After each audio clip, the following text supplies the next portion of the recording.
I have somehow learned that there is a particular loan relating to food that you took.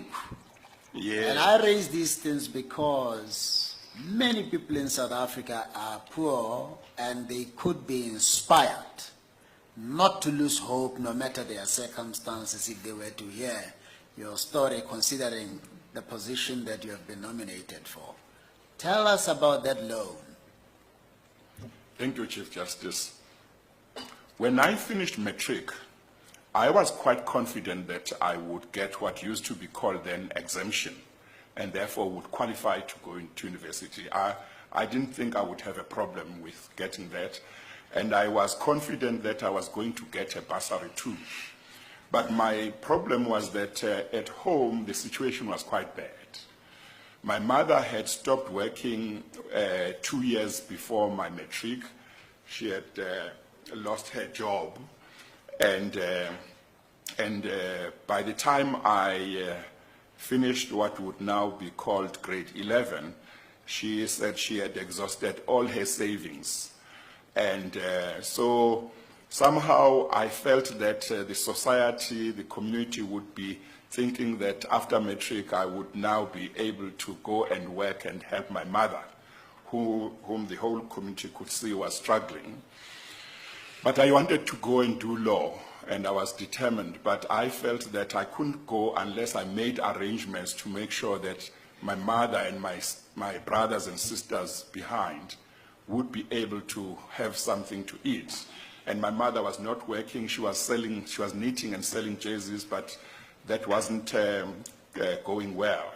So I decided one Saturday to go to Ikopo, to town, and I approached a certain Indian businessman who owned a certain wholesale shop. I told him my story, said I wanted to go to university and study, but this is the problem. Is there any way he could give me a loan which I would use to support my mother and my siblings, so that after I'd finished my degree, I could then pay him back?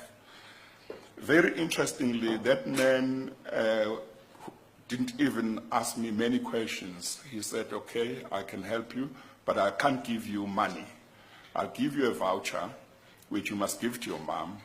Once a month, she must come to my shop, and she will be given groceries up to the value, I think it was 20 rand, if I'm not mistaken, 20 rand or 40 rand, but that was a lot long of money time ago. back then. Yeah, it was quite some money then.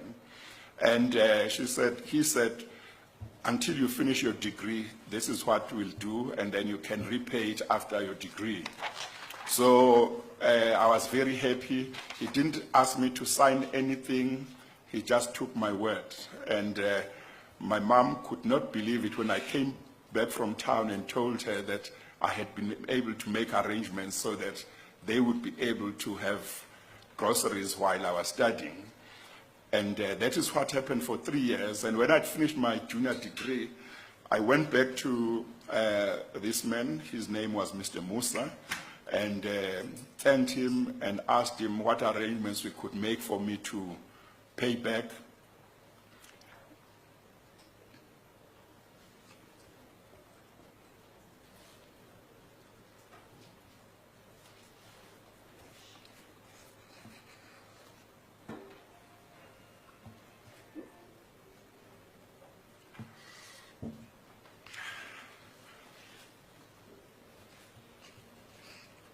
Sorry, Chief Justice.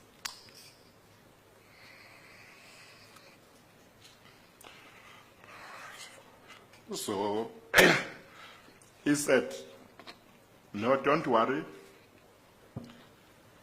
Just do to others what I've done to you.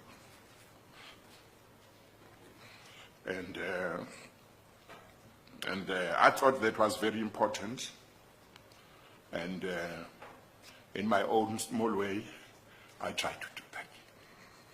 Until now. Yes, Chief Justice. Now,